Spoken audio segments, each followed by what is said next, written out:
GK spirituals பார்வையாளர்களுக்கு வணக்கம். இந்த ஆவணி மாதம் துளாராசிக்கு சிறப்பான மாதமாக அமையும் சொல்றோம். என்னங்க 10ல குரு இருக்கு, சிறப்பான மாசமா எப்படி அமையும் அப்படின்ற கேள்வி வரலாம். ஆனா மாத கிரகங்கள்னு சொல்லப்படக்கூடிய கிரகங்கள் ரொம்ப ஆதாயமான நேரத்தில் இருக்கக்கூடிய ஒரு சூழலும், சனி 6ஆம் இடத்துல யோகமா இருக்கக்கூடிய ஒரு நேரமும். இது உத்தியோகத்துல இருக்கிறவங்களுக்கு திருப்தி நிலையை உண்டு பண்ணும். சூரியனும் புதனும் கேதுவும் 11ல இருக்கிறது ரொம்ப ஆதாயத்தை. கவர்மெண்ட் உத்தியோகம் பார்க்குறவங்களுக்கு ரொம்ப ரொம்ப ஆதாயம் உண்டுன்னே சொல்லலாம். அதே சமயம் உத்தியோகத்தில் இருக்கக்கூடியவங்க ரொம்ப ஆற்றலோட செயல்படக்கூடிய ஒரு நேரம் தான்.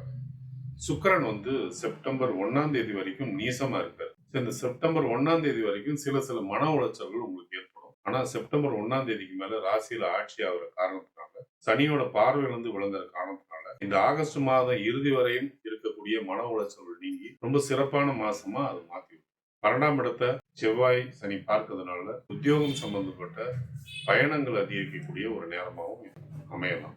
அரசு அனுகூலங்களை எதிர்பார்க்கக்கூடியவங்களுக்கு அரசு அனுகூலங்கள் கிடைக்கக்கூடிய ஒரு நேரம். சொந்த தொழில் செய்யக்கூடியவங்களுக்கு ரொம்ப ரொம்ப ஆதாயத்தை உண்டு பண்ற மாதமா இது இருக்கும். ஏன்னா லாபாதிபதி இந்த மாதம் முழுக்க ஆட்சியா இருக்காரு. கூடவே புதன் சேர்ந்திருக்கிற காரணத்தினால உங்களுக்கு கேதுவும் இருக்கிற காரணத்தினால நல்ல லாபங்கள் கிடைக்கிறதுக்கான அமைப்பு உண்டு. அரசு ஒப்பந்தத்துல பணிபுரிகிற தொழிலதிபர்கள், எலக்ட்ரிக்கல், எலக்ட்ரானிக்ஸ், மருத்துவம், ஐடி, கம்ப்யூட்டர் சம்பந்தப்பட்ட தொழில்கள் இதில் ஈடுபடக்கூடியவங்கலாம் எக்ஸ்ட்ராடனரியான ஒரு லாபம் கிடைக்கிறது வாய்ப்பு. இரும்பு, ரியல் எஸ்டேட்டு, கட்டுமான தொழில் இதிலெல்லாம் அபரிமிதமான லாபம் உண்டு. எரிபொருள் விற்பனை பண்றவங்களுக்கு கூட ரொம்ப ரொம்ப ஆதாயத்தை இது ஏற்படுத்தக்கூடிய மாதமாக இருக்கும். விவசாயத்துல ஈடுபட்டிருக்கக்கூடியவங்க, ஆலய பணியில ஈடுபட்டிருக்கக்கூடியவங்க இவங்கெல்லாம் சற்று எச்சரிக்கையை கடைபிடிச்சுதான் இருக்கும். ஏன்னா அவங்களுக்கு இது உகந்த மாதம். பூ வியாபாரத்துல ஈடுபட்டிருக்கிறவங்களுக்கு 1ஆம் தேதிக்கு மேல ஆதாயம். குடும்பத்துல மனமகிழ்ச்சி இருக்கும். உறவினர்கள் தொல்லை அல்லது உறவினர்களால மன உளைச்சல்ன்றது செப்டம்பர் 1 வரைக்கும் இருக்கிறதுக்கான வாய்ப்புகள் இருக்கு. செப்டம்பர் 1க்கு மேல குடும்பத்துல நல்ல மகிழ்ச்சி ஏற்படும், நிம்மதியும் ஏற்படும். கணவன் மனைவிக்குள்ளார விட்டு கொடுக்குற அந்யோன்யம் அதிகரிக்கும். செப்டம்பர் 1க்கு மேல பிள்ளைகள் உங்களுக்கு பெருமையை கொடுப்பாங்க. பிள்ளைகள் சம்பந்தப்பட்ட விஷயங்கள்ல உங்களுக்கு திருப்தியே கிடைக்கும்.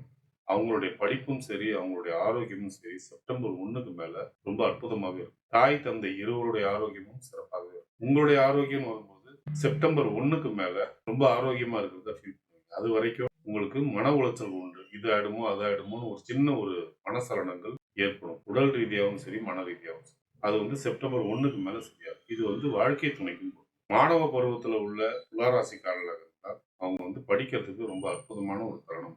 செப்டம்பர் 1க்கு மேல அந்த படிப்புல சிறப்பு கொஞ்சம் கேளிக்கையில ஈடுபடுறத குறைச்சிக்கிட்டா நீங்க கல்வியில சிறப்புறீங்க. திருமணத்திற்காக காத்திருக்கக்கூடிய துளாராசிக்காரர்களாக இருந்தால் செப்டம்பர் 1க்கு மேல வரணம் அமையறதுக்கான வாய்ப்பு.